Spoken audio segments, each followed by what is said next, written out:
PMN news, দেশ কি আওয়াজ। রাজ্য জুড়ে পশ্চিমবঙ্গ আশাকর্মী ইউনিয়নের আহ্বানে লাগাতার কর্মবিরতি চলছে। আজ ফের তারা স্বাস্থ্য ভবনের সামনে জমায়েতের ডাক দিয়েছেন। ভাতা বৃদ্ধি, সমস্ত বকেয়া প্রদান, ছুটি, মৃত্যুকালীন 5 লক্ষ টাকা প্রদান সহ বিভিন্ন দাবিতে আজ স্বাস্থ্য ভবনে ডেপুটেশন অবস্থান কর্মসূচি রয়েছে তাদের। পূর্ব ঘোষণা অনুযায়ী রাজ্যের সমস্ত জেলার গ্রাম ও শহর থেকে হাজার হাজার কর্মী আসতে শুরু করেছেন। ইতিমধ্যে এই স্বাস্থ্য ভবনের সামনে গড়ে তোলা হয়েছে ত্রিস্তরীয় ব্যারিকেড। তার পাশাপাশি সমস্ত স্টেশনগুলিতে নামানো হয়েছে বিশাল পুলিশ বাহিনী। আশা কর্মীরা ট্রেন থেকে নামলেই তাদের ধরপাকড় শুরু করছেন পুলিশ কর্মীরা।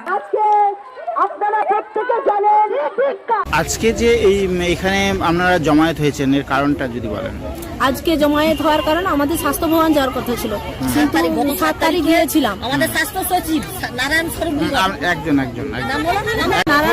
সচিব নিগম আমাদেরকে ডেট দিয়েছিলেন আজকে 21 তারিখ।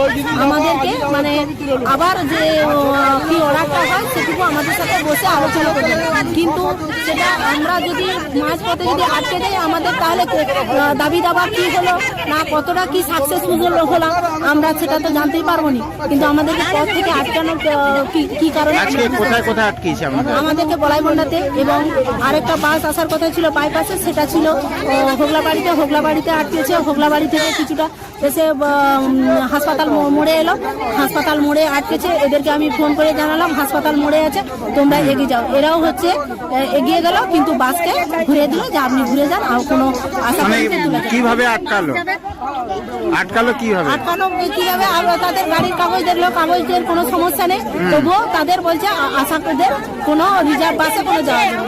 আচ্ছা, মানে ওদের মানে যারা হচ্ছে গাড়ি নিয়ে যাচ্ছিল তাদেরকে কি ভয় দেখানো হয়েছে? হ্যাঁ, তাদেরকে কেস দেবে, মানে ড্রাইভারদেরকে ভয় দেখিয়েছে। আচ্ছা, এটা জানলেন কিভাবে? আমরা তো নিজেরাই চেয়েছিলাম, আমরা তো বলাইপন্ডা থেকেই তো এসেছি, বলাইপন্ডাতে কনস্ট্যান্ট আমরা ড্রাইভারের সাথে ছিলাম।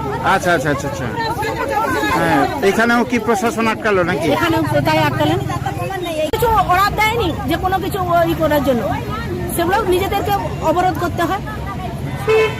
আমাদের নিজেদের যেহেতু পেটের তাগিদ আছে, সে নিজেদের তাগিদে আমরা সেই অবরোধ করছি। আমার নাম মৌমিতা প্রধান।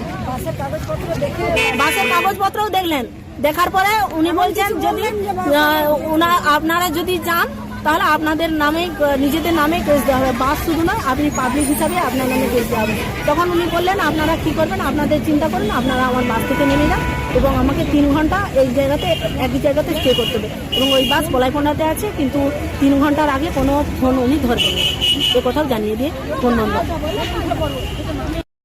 जनहित से जुड़ी खबरों के लिए PMN न्यूज को लाइक करें, शेयर करें और चैनल को सब्सक्राइब जरूर करें।